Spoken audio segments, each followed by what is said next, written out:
Hi, Pedro here from A&P Reacts with Ukri. How are you doing today?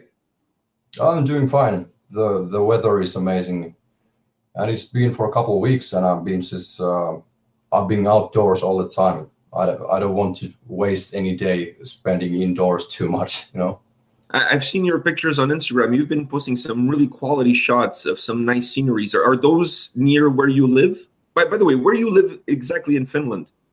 I live in Helsinki mostly, but I'm not going to details. But right now I have this current situation that I changed between Oulu and Helsinki at times. So last 2 months I've been in Helsinki, and this is where I officially live in. So those sceneries that you've been posting pictures on Instagram, are those around Helsinki?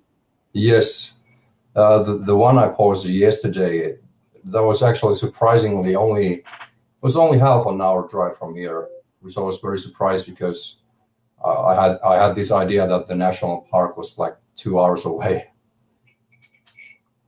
Oh, the scenery is absolutely beautiful. I'm Yeah. really impressed with those shots. But we're not here to talk about weather or scenery. We're here to talk about your music.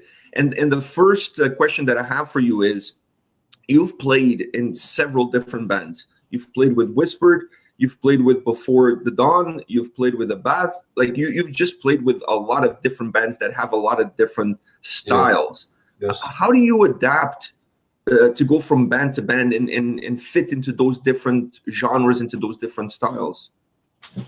I think the question is mostly about time and practice. And just I need certain time to get prepared for any project I'm going to be involved with.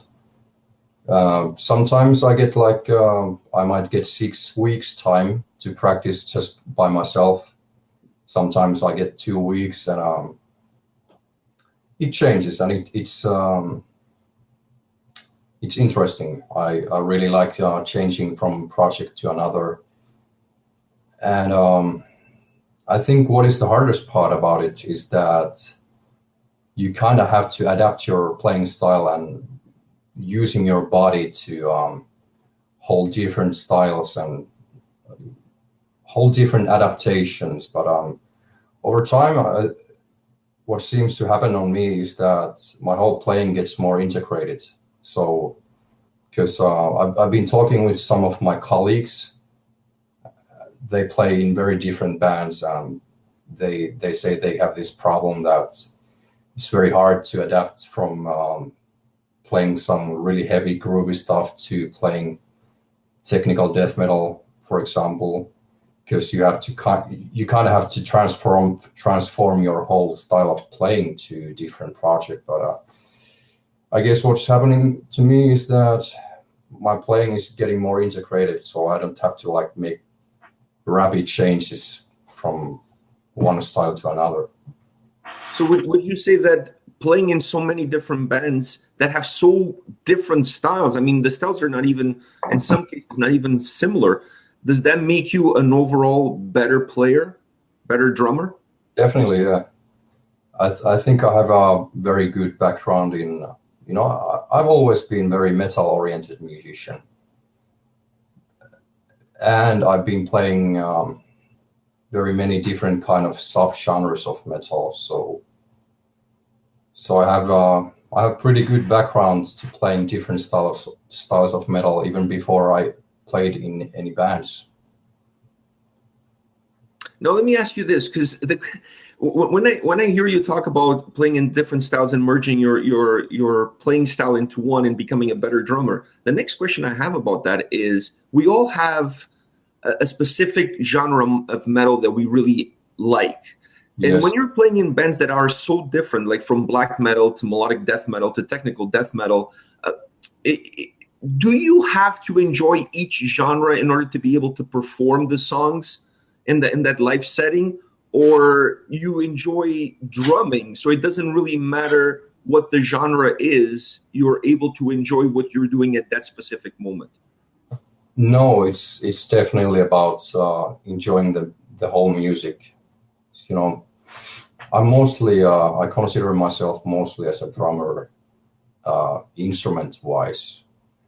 but I don't think that I play drums. I play music, and drums is just a channel for me to feel authentic about music. Yeah. Now, the following up to that to me is the fact that you play in you've played in different projects and you work in different projects. You have your own project, which we will talk about that. Do you consider yourself a hired gun, if you will, someone who is open to play with any project, with any band, considering the offer is the right offer for you at the right time? No, I think I always had a very high criteria for any project I've been involved with, and the criteria is mostly about music. So I really want to, any project I play with, it's the music I really enjoy and the music I want to have in my CV. So music is always the priority. Yeah. So you first, before you accept the project, you obviously look at what the project is, what the music is, what they're trying to do, and then you see if you fit into that, and if it more important, if it fits into you. Yeah, definitely. Is there any live performance that for some reason has marked you, that you go back and say, wow, that one show is a show that I'm never going to forget? Is there one specific live performance in your career so far that has a special place in your heart? There is a couple of very special gigs I remember. One would be 2011. I played at it was a Pearl clinic. I was officially announced to be a Pearl artist. I played there with Kai Hahto from Nightwish and a few other crazy drummers from Finland. And another one would be 2013, playing in Tuska with a band called Delirium's Order. And I guess third one would be playing in Moscow with ABBA, just like 2 months ago. From what you're saying, all of those, I think, gave you something completely different, and that difference is where it marked you. Is that correct? Yeah, definitely. The first one that you did with all the other drummers, how did that go? Can you give us some details about that? Because that sounds really interesting. Yeah, that was so I think it goes back to 2010 when I was posting a lot of Nile drum covers in YouTube. And the drummer of Nile, George Colias, he contacted Pearl Finland, and we started talking about me getting endorsed by Pearl. I actually became the first Pearl artist in Europe whose the endorsement deal was based in activity in social media. So it was the fall of 2011. Kai Hahto, he had a Pearl drum clinic in Tampere. I was discussing with the guy of Pearl Finland, and he had this idea that you should go to play one song in the clinic. So it was mostly just it was Kai Hahto's drum clinic, but there was a couple of featuring drummers as well, including me. So I played one song there from Delirium's Order. Fuck, it's very hard to spell the name. Yeah. Let me ask you this about the clinic. Yeah. Did you guys introduce I'm sure there were people there to take on that clinic, correct? Like just regular people could sign up and go there for the clinic. Is that how it worked? Yes. So for those people it was free clinic, and that was just based on social media and some social promotion. Well, it was free clinic. Yeah. So for those people going into that clinic, let me ask you this. Did you guys spend any time on introducing those good people that went to that clinic on the advantages of using cowbell in metal? No, there was not a cowbell in the clinic, but I think more Subida should use more cowbell in the future. You know what? I've been telling Mika that I really think they need to introduce more cowbell to their music. I think that's what's going to take that band to the next level. Yeah, I think so, because it's gonna put some less folk Scandinavian Fenno pagan metal influences on the music. So yeah, I be more brutal and groovy, you know. I totally agree with you. And speaking of cowbell, I just want to mention this. I was at the Behemoth show this past week in Toronto, and I was surprised with how much cowbell they actually used in their music. So, I mean, those guys are really on the forefront of the whole cowbell movement that I've really been pushing, you know? I definitely agree. Really looking forward to the next cowbell release of Behemoth. Let me ask you another question that has nothing to do with cowbell, I promise. Is there any project out there that, I mean, I'm not saying that you know already about it, but would there be any project or any situation that you could see yourself become a full-time member of that band and stay with that band and play with that band only? Or do you enjoy the freedom that you currently have that allows you to play with different bands and different projects? Yeah, right now I'm very satisfied with this whole situation that I can do anything basically and change projects and evolve at the same time. I'm definitely happy about this situation, but I think one thing that I have in mind for future is that I really want to have be essential part of project that I had creative input to the band and production. Something that I would like consider my child, like artistically. Well, you have your own project as well. Yes. That you started in 2013, I believe, right?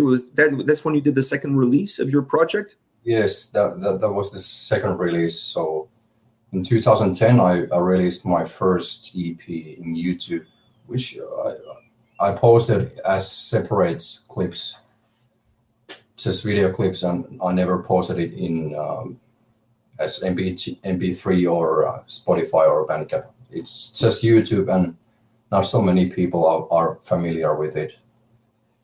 But yeah, 2013, I released my second solo release, and it's been 5 years since. And no new music out yet, but there's plenty. Well, that's going to be my next question. Are you planning on releasing anything soon? Yeah, definitely. I have 2 new albums, or actually 1 album and 1 EP on my computer. It's basically already pre-produced and written. And for the full-length album, I already recorded drums as well. Yeah, at the studio two years ago.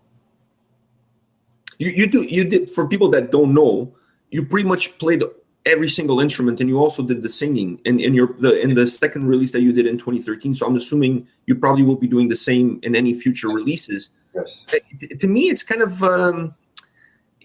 an amazing process. I mean, I can barely tie my own shoelaces, never mind playing all these different instruments like you did and singing on top of it. I've checked your YouTube videos for those projects. I was blown away. Are you kind of like the Dave Grohl of Finland? No, I wouldn't consider myself Dave Grohl, but yeah, I have a background in musical family, and both my parents, they are musicians and play various instruments. I played various instruments since I was a child. I started playing guitar when I was 7, and ever since I've been writing music. I actually started playing drums a bit later, but it kind of became my main focus. Yeah, I was really impressed with the quality of the work, because the project that you released on YouTube, the projects you've released on YouTube, it's really impressive quality of work. I just feel that perhaps it hasn't reached a larger audience as it should, but the quality is there. So when you release your next one, are you going to release it as well only on YouTube, or are you planning on releasing it maybe on Spotify or having some MP3s available? Like how are you planning any future releases of your own personal work? Yeah, actually, I have the second release in Spotify and Bandcamp, and it's available for free downloading as well. But yeah, definitely going to at least release the next albums on similar way, at least, or maybe even physical albums. But I don't know about that, because it's you know, it's the music business. It's changed so much. Yeah.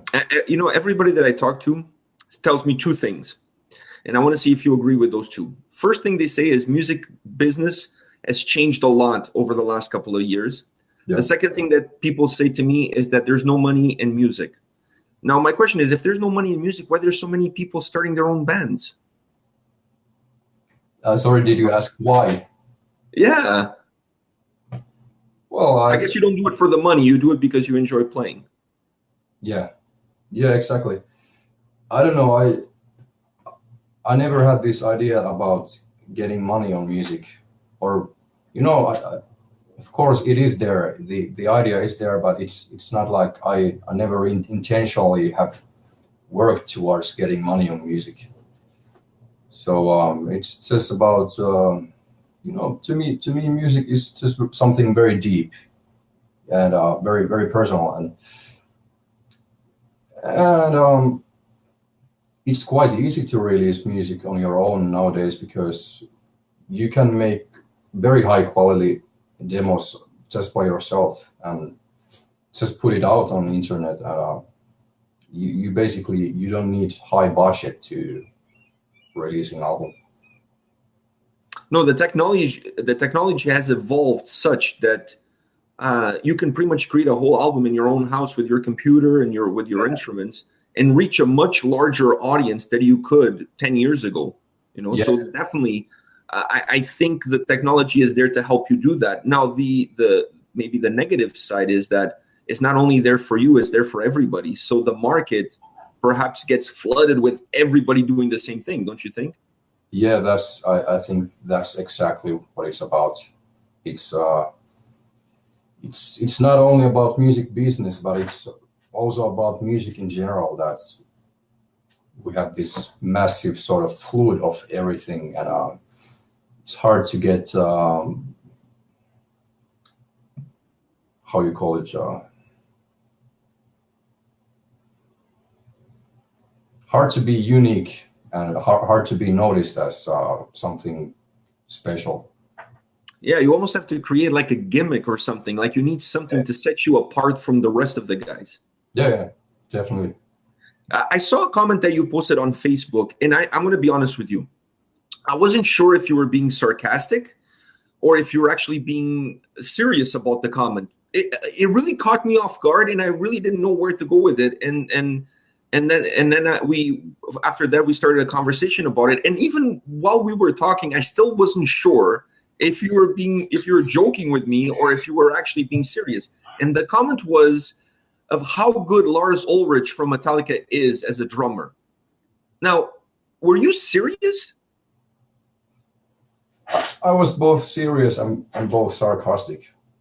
I think the problem about this comment was that you kind of have to know me to understand it.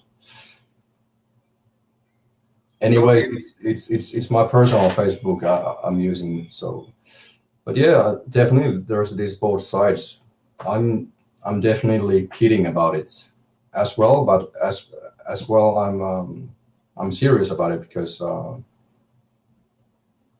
for me and many drummers, Lars Ulrich, he was very big inspiration and very big influence, and especially when I was a child. But even now, I totally, my opinion hasn't changed that he has done some very great arrangement work in Metallica's music. Also, I think he's a great live performer as well. So he's just amazing.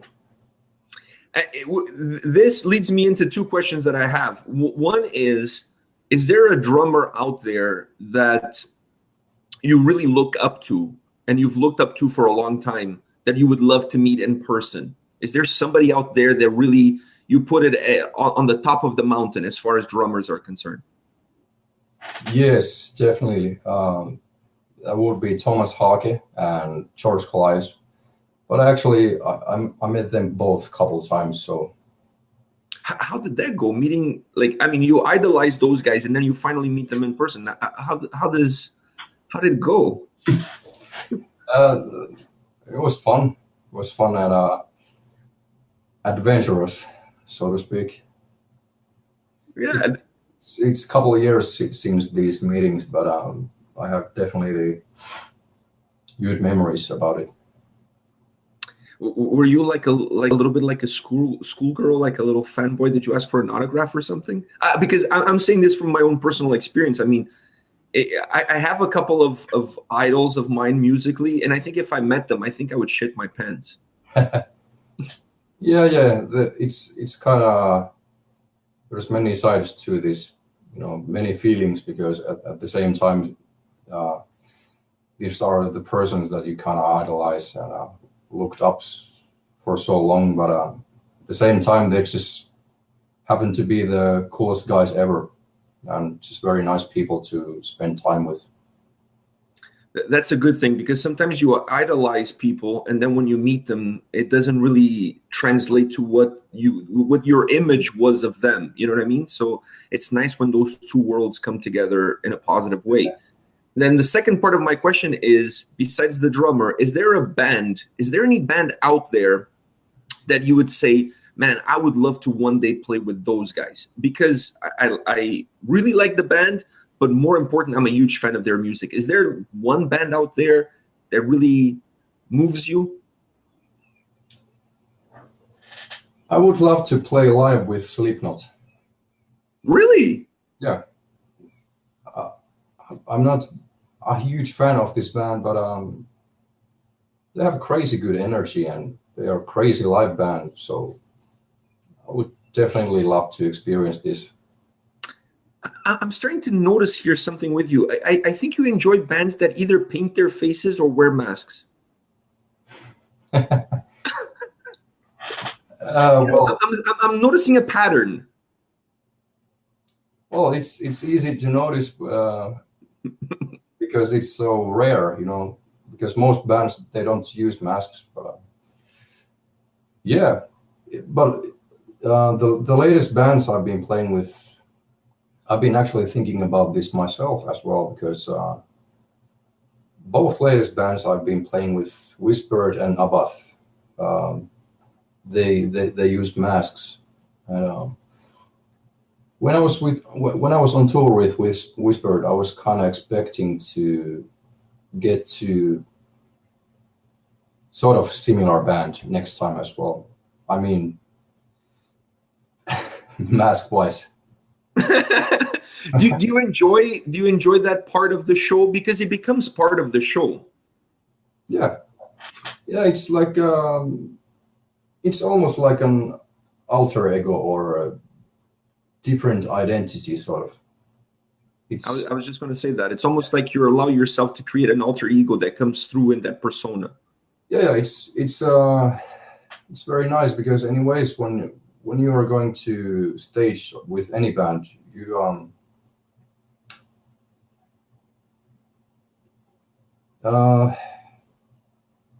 it's anyways different than your normal life personality, at least for me. So it's just a different level of it to wear a mask and have this sort of alter ego. Last question I have for you. Is there any plans, anything you can share with the folks watching at home that you were involved in, anything, shows, tours, personal projects, anything that you can share for the rest of 2018? What's in the pipeline for you? There's plenty of gigs with Whisper and Abath till next fall at least. And I wouldn't make promise to release new music this year, but it's very much possible that I'm getting out some new music this year. I'm working on it every day, and it's already recorded and pre-produced and written, so it should not be impossible to get it out. Well, thank you very much for your time today. I really appreciate this. It was a pleasure finally being able to talk to you not in person, but at least live. Likewise. Instead of just sending messages back and forth. For all of those people watching at home, we're going to put links in the description below to the projects that you released on YouTube so people can go and check those out. We're also going to put a link to your Facebook artist page so people can follow you there and see what you've been up to. And once again, Ukri, thank you very much for your time. You're a gem of a person. I really enjoy following you on the social media because you post some really cool stuff and you're a fun guy. So thank you very much for doing this today. I really appreciate it. Likewise, I have to say that your YouTube channel is one of my favorites in YouTube. Thank you very much. It's very entertaining content. It's amazing. So just keep up the good work. Well, thank you very much. I really appreciate those kind words. See ya. See ya.